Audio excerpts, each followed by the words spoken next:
Welcome to Breakfast with Friends. We are live at Cora's. We have a very special guest, again, my co-host Mayor Krantz, and we are the day before Remembrance Day. And on Remembrance Day, this country, at 11 o'clock, stops for a moment of silence to celebrate heroes that we've lost and heroes that are still with us. And Mr. Krantz, Remembrance Day is so important for communities across this country, but maybe tell everybody what's going on here in Milton and introduce our special guest today. Yeah, well, thank you very much, Kelly, and I want to thank Tim Cook very much for being part of our program today. As you had mentioned at the outset, this, of course, is November the 10th, the day before Remembrance Day, not only here in the town of Milton, but across this great nation of ours. But let me just focus in for a moment on the town of Milton and how important it is to any community, including our community. I know going back roughly a week now ago, we had a Remembrance Day celebration in the rural part of Milton in Haltonville. And again, on the 7th of November, we had the Remembrance Day service, of course, at Victoria Park, the large one. There was a tremendous turnout there. Of course, Tim was involved with those that I just spoke of. But more importantly, or just as importantly, tomorrow, November the 11th, is really the day that we all should stop and just take a moment of silence to reflect on those men and women in years gone by that have made that supreme sacrifice to protect your and my democracy in this great country. So, Tim, thank you very much. And maybe you could just expand on the importance of what it is, as you as a military person does, both past and present and in the future. Thanks, Gordon. I appreciate that. I think it's really important for us as, as citizens of our country to really look back and recognize the service that people, soldiers of the past have done for us. I think that when we look at the sacrifice that those who have passed on, we think about the service they gave to us and the service they did for their country. And I think that's what Remembrance Day is all about. It's about remembering service, and we need to keep that in mind for our lives. I think that's important. Now, one of the things, Tim, and every once in a while we'll hear about the young people. When I talk about young people, I talk about people still in the education system, such as our schools. Is there enough being done in our education system here in Ontario, or in our municipalities, or in the country, informing those kids, as I'd refer to, about the horrors of war? I couldn't tell you. I'm not in any position to tell you if enough is being done, but I like what I'm seeing is happening out there. I see that the veterans are being brought in. I was at a talk the other day at a school where all the students lined the hallways and clapped for the veterans as they came down. The veterans given an opportunity to talk to the students and tell them the experience and remind them how important it is to remember what it is the veterans that have died have done for them. Well, you know, Kelly, that's rather interesting. And again, I just made reference and alluded to the two parades that happened in Milton recently. And I'm seeing more and more young people out there being involved in those parades. So I think that's really, really encouraging. Now, one of the other things, peacekeeping, Tim, maybe you can just share with the general public out there how important that is, regardless of where it is in the world. Well, Canada is Canada's really good at peacekeeping, and we always have. Whenever there's a peacekeeping mission, NATO likes to call Canada because we've got a very good military ethos system, and we do it really well. When we go out there, we go into a country and we take care of what's important. We look at the people. I have been on a peacekeeping mission to Bosnia, where Bosnia was a long-term mission, and we did a lot of work there, and today it's successful. So I think it's a good thing for Canada to do, and I think we do it really well. And the humanitarian efforts. Absolutely. Yeah. Well, it's part of whatever Canada is going, whether Canada's at war or elsewhere. And even before we actually referred to as humanitarian efforts, Canada was quite involved. In World War II, there's lots of examples where Canadian soldiers were involved in taking care of, let's say, for example, the Dutch people and the food missions we dropped for them. And you were saying, again, when you were in Afghanistan, before we went to Canberra, just with the United States and Canada, they approach things and just you're saying people come first and just their approach. Maybe tell the viewers again about Canadians and how they're serving and how that team is working together in Afghanistan. Well, I look at the other nations and how they do business overseas, and you know what? No one's doing it wrong. Everyone's doing it right, but Canada just has this. It's part of who we are as people. You know, it's who we are that makes us successful over there. And how we do business. I actually couldn't even tell you what the formula is, but it's when we think something is the right thing to do, we go and do it, and it works. And other countries try to model what we do. And the thing is with Remembrance Day, and when you were walking, you were laying at one of the wreaths at the cenotaph. When you're walking up, passing the veterans, again, some of them in their 90s, the horrors of war that they've seen in their lifetime. What goes through your mind on that long walk up to the cenotaph as you're laying that wreath? I have never ceased to be in awe when I stand around with these guys. They have to remind me that they're very old, because I look at them and all I see is youth and spryness. But as I walk forward and place that wreath, I think for me it was an individual moment, and I took that way. But there's two separate things: walking by the veterans and then what it means to lay the wreath. But the veterans definitely. Their service to what we enjoy because of what they've done is spectacular, and I never forget it. Well, Tim, we're going to take a quick break. We've just got our coffee. We're going to order some food. We're going to be back with some incredible stories, sharing some moments not only from Bosnia but Afghanistan with everybody at home. And we're here at Chorus. Mr. Krantz will be back in just a moment. Kelly McIntyre from Miltontodaytv.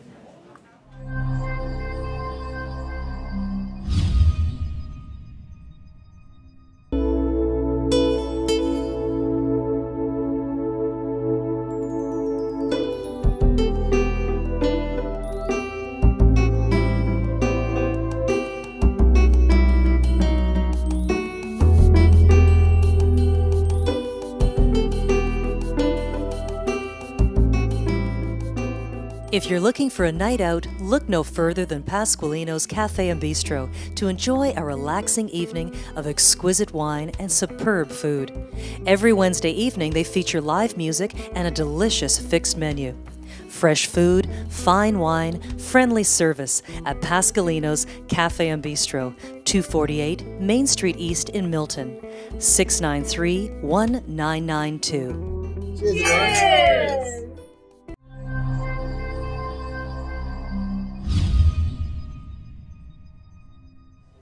Welcome back to Breakfast with Friends. I'm Kelly McIntyre, my co-host Mayor Gord Krantz, and Warrant Officer Tim Cook. And tomorrow being Remembrance Day, we've got a very special Breakfast with Friends today because we're hearing stories about Afghanistan. We're remembering wars gone by, but also wars that are still being fought. And Mr. Krantz, having Tim here, it's great because we can share stories, we can hear stories, and also maybe find out a little bit of the prep that is involved before you actually head off to a tour in Afghanistan. Well, and again, Kelly, you're absolutely right. Keeping the community informed as to what it's all about, what you and I do with our show here. But Tim, and again, really you don't know how much it means for us to keep the community informed as to what you do as one individual. And of course, I know there's thousands of people like you across this great nation of ours. But you and I will hear the term, and I'm sure you probably are more familiar with it than I am, boot camp. Maybe you can share a little bit about when you were thinking about it, what you were getting yourself into, and some of your experiences, especially in the theater as it's referred to. Sure. The good, the bad, and the indifferent, because this is what we have to convey or should convey to our listening audience out there. Being a part-time soldier, my experience is unique because I go to work every day, and then one time I received a call from a friend who was regular force. He needed my help, so we showed up in Petawawa, and the idea is that every soldier that shows up has his skills refined and he's well prepared before he walks off that airplane. So when he does get off that airplane, he's ready to go, and everything that he's going to do is he's already well practiced in. So we did a lot of individual training. We started at the basics and worked our way up, right to combined arms exercises at the end where everyone worked together for a common goal. And we were successful, because if we weren't successful, we weren't allowed to go. And then we went overseas. And we went over there and we arrived, when we arrived in Afghanistan, it was winter time, it was February. And it was probably about 17 degrees during the day, and it was the quiet season, as they call it, because no one likes to fight in the war and when it's cold. We had just come off of, or the tour before us had just had a big push with Op Medusa, and so there was a lot of expectations about what was going to happen this time. And so we went out, and I was part of an artillery battery that was there providing fire support for coalition troops there, and we did a lot of that. We did a lot of both sort of what I like to call missions with high explosives, and also missions where all we want to do is either protect people or show them that we were watching. And that was a really unique thing that I really liked, because it's, again, what Canada does. you know, we see bad guys, we don't immediately engage with them or kill them. We say, hey, we're looking at you, and we see what you want to do now. Can you please go away and get back to farming or get back to business or whatever it is you want to do? So we deployed over there, and we engaged in some pretty much just slow work right away. Things didn't heat up until the summertime. The interaction with the average family in Afghanistan, how was that? How is the Canadians embracing the theater of war? We didn't meet a lot. I didn't meet a lot of families there. We spent all of our time in our little protective wire, and that's how we protected ourselves. And it was to protect the people too, and it was very clear that they shouldn't come near. Now, we did meet people though. We worked with people. We had people employed in our camps to assist us in our day-to-day activities, and those people were very, very happy. We provided them assistance both financially and otherwise so that they could sustain a good living, and it showed that we wanted to have community involvement, and the soldiers liked it too, because they could get packages from home of shoes and stuff and hand it out to the local kids, and they loved that, of course. Now, one of the things there early on, Tim, you alluded to part-time. And of course, you had another job, as you had mentioned. And I know what the militia personally is all about, I think. But maybe you could share with the listening audience how people do get involved. If you're a part-timer, as you alluded to yourself, to become a full-time professional person. Well, there are two ways. You can either join full-time and keep it as your full-time job, or you can join up every once in a while when they need you and augment the regular force, as they call it. I was, you could say I was either lucky or unfortunate to be called up. But yeah, they called and I went, and I enjoy what I do. I think it's part of my service to Canada and what I think is important. So it was an easy decision to go. Well, and I think that's so important to know. And the thing is, Tim, I was going to ask you a question, because physically they prepare you to go to Afghanistan, but emotionally, how do you, as you're sitting on that flight heading over, how do you emotionally prepare? Or do you? Were you ready for what you saw and what you experienced, or did you just, you're in it, and you just grow with the experience, you know? Really good question, and it really it's really up to the individual. Each individual is different, and I know that we're struggling today with all these veterans coming home, some of them having issues, and I think that the Canadian government is doing their best to sort it out, and hopefully all of them will get the help they need. But as far as me going over, I really didn't know what I was getting myself into. I sort of said to my mind, okay, this is what's going to happen, I think. And this is what I expect, I think. But I remember when we arrived in camp, we set up this impromptu camp out in the middle of nowhere, and it was about a couple hours later the enemy started to mortar our position. And it was surreal. It was surreal because the first round lands, and you kind of think to yourself, no. Yes. No. This is for real. Yeah. And so it was an eye opener, and it was kind of scary because I didn't react the way I should have. And it was embarrassing a little bit, but after that, we all did what was right, and we did the right thing, and we fortunately got out of there with little to no scratching, so that was good. Now, one of the interesting things that I'm sure that you're asked every once in a while, and this would apply to most men and women that's in the services today, looking in the rear view mirror is very easy, but looking down the road is probably a little bit more difficult. So the question would be to the average person, if you had to do it all over again, would you or most of the servicemen and women do it again, Tim? I can only speak for myself, and I speak for my friend of mine that died. But I would say that yes, absolutely, I would unequivocally go again. Absolutely. That's where, Kelly, a tremendous commitment definitely is there when the men and women that we're talking about would make that commitment again. So easy looking behind you, but looking down the road. To keep us safe as a nation is critical. Definitely. Well, we're going to take a quick break. We're going to maybe try a little bit of this fruit platter. We're also going to be back to share a few stories, Tim, you well as how definitely we can have to try this because Coras do a great job on their fruit platter. Fantastic. I can recommend it. All right, very good. And we're Thank also you. going to be discussing how we can get our country of Canada engaged and how you can help at home, whether it's serving or just doing some small baby steps in your community to give back and be part of this fabulous country we call Canada. We'll be back in just a moment. Kelly McIntyre, Miltontodaytv.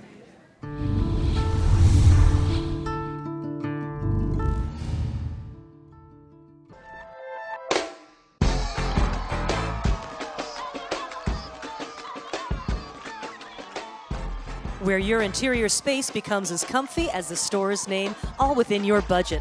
Nominated 3 years in a row as #1 for Milton Choice Awards, Comfy Interiors will help you create, plan, and design the look that will fit your style. They carry only quality name brands for hardwood, carpet, vinyl, laminate, and much more. Their qualified team will deliver and install all within your budget. Great customer service and free estimates. Call or drop by Comfy Interiors today.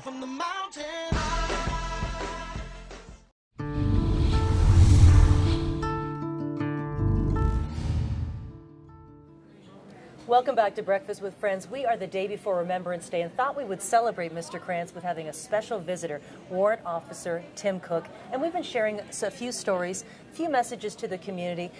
So important, Mr. Krantz. Again, just Remembrance Day, and it's got a different face. We actually have, heroes. We have, people that are serving. We can actually discuss and get the stories, and that's what's so powerful about this morning. And again, Kelly, you're absolutely right, and thank you very much once again, Tim, for being here. Young people is very important because, in my case, young people are my future. So looking after our future is fairly important. Now, I know later on today, and we're talking about today being November the 10th, you were doing some educating yourself with young people. So would you share how important it is with individuals like you being involved, volunteering to go into schools, as I know that you're going to be doing, sharing a message, and sharing that message. So what will that message be that you'll be bringing today? Well, it didn't start with me. It started with the veterans that came before me and the old people who came and talked to me and told me what it was to maybe do some service to your country or what it was like to remember, which is part of the service. So that's the message that hit me hard, and one of the reasons why I joined the reserve part-time. But then I think it's also, like you said, you have to pass that torch along. And the torch is not necessarily about doing service, but it's about remembering and about our country. So I like to pass that message along when I go to school. So I talk to students today about what my experiences were in Afghanistan, and the message I like to pass to them is, for yourself to get out and embrace the country. Take it onto yourself, take ownership. Well, Kelly, on our next segment, we're going to be inviting another young individual into it, and we'll be talking about professionalism. Now, Tim, just maybe explain for me and the audience out there the professionalism of the average soldier that's out there, regardless whether you're in the Air Force, Navy, whatever it might be out there, and the professionalism that is expected of an individual. The military takes it seriously. We've had some issues in the past, and I think we all remember what happened, where maybe the professionalism slipped. And our leadership is committed to that not happening again.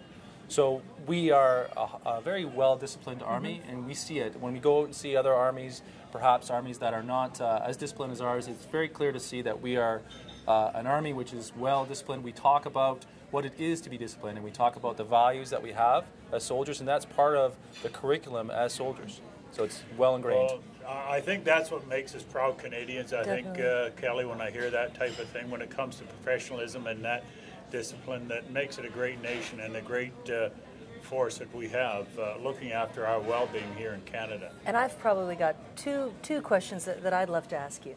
And I call it almost an emotional roller coaster when you're serving there, because there's so many moments.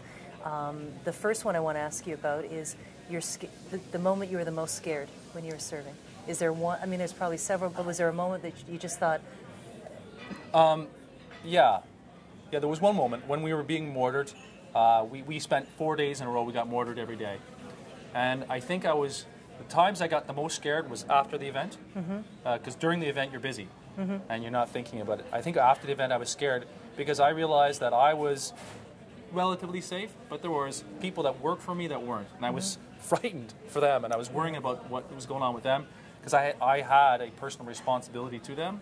So I was, it would be like losing something very, very special to you, and how you would feel about that if you'd done that. So I was scared about that. Oh, and the second part of that would be something that touched you the most. And you lost a friend. Yep. Probably saw several people that were lost in the battles. But what was the moment that just stopped your life for a second and you just I mean, was it stepping away and leaving people behind? Was that the hardest when you left? Actually, no. It's a very good question because it doesn't relate to anybody I know. It relates to the Afghan people and the Afghan soldiers. I never seen people who are so dedicated in my life as these Afghan soldiers. The Afghan soldiers lost more soldiers in my 7 months that I was there than Canada has lost soldiers. They're very dedicated people, and they put everything. The two sergeants that I hung around with, the Afghan sergeants, they hadn't been home. They hadn't been home in a year. And they hadn't seen their families in a year, and they live in that country. And so the level of dedication that those people had and the struggles that they're going through, I think that's what touched me the most when I was there. And you know what, I have to ask you, that last night, before you were brought back together, what was that last night like? Well, it was funny. It was actually a funny story. Yeah. We were lying in bed. The last night we were there, we were all very excited. We were all in one room. And in Kandahar, in CAF, it gets rocketed quite often. And the idea is when the rockets come in, the alarm, the air warning sign goes off, and you run to a shelter. And everyone does it. Maybe I shouldn't tell this story, but the rocket hit, and the alarm went off, and I sat up in my bed, and I looked around, and I looked over, and my sergeant major sat up in his bed, and he looked around, and then he laid down, and then I laid down. And Mr. Krantz, you said you were 8 years old. You remember the war before this. I remember the end of the Second World War very much, and I knew a lot of those young men at that time that had been involved, and remember them coming home. Some of them, you know, with stories that you couldn't believe, the horrors that they had seen, and they were very reluctant to share them with anybody, but they wanted to make sure that young people like myself did not forget, and I have not forgotten. That's really what it's all about, is remembering. Now, Tim, you talked about a leadership role, and you are in that and have been in it. Just tell me how difficult it is for, you know, someone of your, you know, class, rather be a sergeant, a corporal, or whatever it might be, to take that leadership role, leading men and women, you know, into safe places and being responsible for their well-being. It's got to be rather difficult. It's difficult because you accept more responsibility than sometimes even realize. You're going there, and you have to make sure that your soldiers are well trained. It's easy to look the other way when you see a soldier make a mistake, and it's really important for you to realize that mistake that soldier has made can mean the difference between life and death, and you need to be on top of that. So you start caring and more mothering your soldiers to make sure that they're ready. And you worry more about them, and next thing you know, everything that is about you is going and pouring into these soldiers who work for you. So it's rewarding, because it's like children. When you see them succeed and they do well, you feel very rewarded. So you act something like parents do on protecting their children. Well, I think some of the soldiers that work for me would resent that. No doubt. But, you know, it's very, very important to have leaders such as yourself. And again, I applaud you and those other men and women that take that leadership role. It sometimes can be very difficult on being a leader.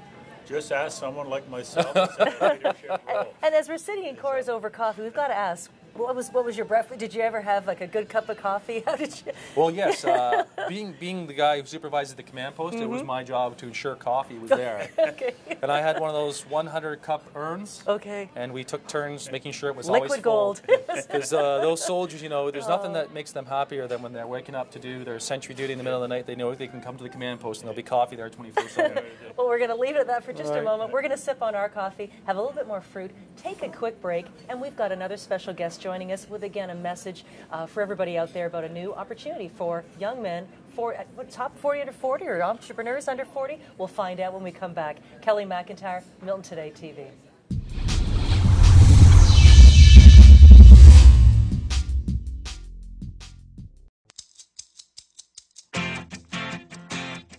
Summer is in full swing at Milton Home Hardware. It's your one-stop store for all your landscaping, renovation, and home projects.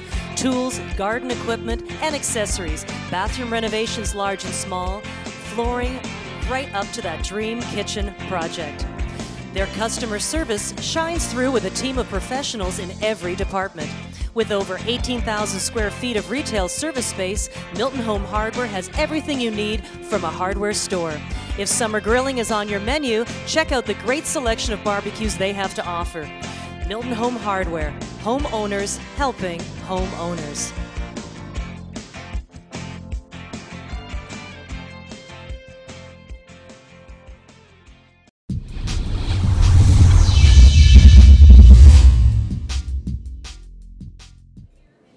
Welcome back to Breakfast with Friends. I'm Kelly McIntyre. We have a table full of fabulous gentlemen here. We've got some great stories that we've shared with Tim Cook. Mr. Krantz, we've talked a little bit about Remembrance Day being tomorrow. And we're going to mention, we've got Seth at the end of the table with an exciting story. But before we head down there, one of the message at home being, when you see these poppies for sale, the proceeds are going local, and the funds go for assistance, and there is emotional, physical, and financial assistance for vets, as well as families of vets who have been serving. And maybe we can come back and speak a little bit about that program and how they can get some help. Kelly, just let me maybe pick up on that thought, and it's a very important thought here. And I just used Milton to illustrate here, and Branch 136 of the Royal Canadian Legion, that help is definitely there. Laurie McNabb is the individual that takes a real lead role in that, and I know Tim is well aware of that. So really would encourage not only a veteran, but veterans' families, past and present, that if they need any help in the areas that you just mentioned, please contact Branch 136. And now, this article is just... Kelly, if I could be so bold, and of course I'm looking at the magazine Milton Today, the November issue. And on the inside of it there is Remembrance Day, passing the torch. And Tim, you were speaking a little bit about that earlier on. And this is an article about you, and your picture's in there. If the camera can't pick it up, I will mention it. And Laura Steiner did a full-page article, and you shared a couple of the images, again, sharing some of the stories that we've heard today as well as other... So Tim, maybe you could just expand on that little article that's in this magazine as to some of your thoughts, just for the viewers out there. Well, I think that when I was asked to do this article, Ms. Steiner wanted to interview me with regards to Veterans Day or Remembrance Day. And I'm honored to be able to speak on behalf of veterans. I think that it's important for us to remember them. They're out there, and they need to be remembered. They need to have our support. And I think that's what I said, yes, I'd love to do this. I'd love to be part of that. Well, Kelly, now if I could take a little bit of a lead role, and we talked about professionalism there earlier on. And again, as you had mentioned, we do have another special guest with us today, Seth Ferguson. And of course, we interviewed him, and it was a great interview, as I recall, roughly 2 months or so ago. We were educating the community on real estate, and this computer-savvy guy. It was a great segment. But he's gone one step further, so maybe, Seth, if you'd be so kind, just to share with our listening audience out there as to what you and the group are up to. And again, this being November the 10th, you are launching it tonight, and I'm part of it, and I thank you very much. Yeah, no problem. Well, I had so much fun last time, I figured I might as well come back. So, That's great. And the food's excellent. So, and the two hosts are great too. So it's, I'm here to launch the Milton Young Professionals Network.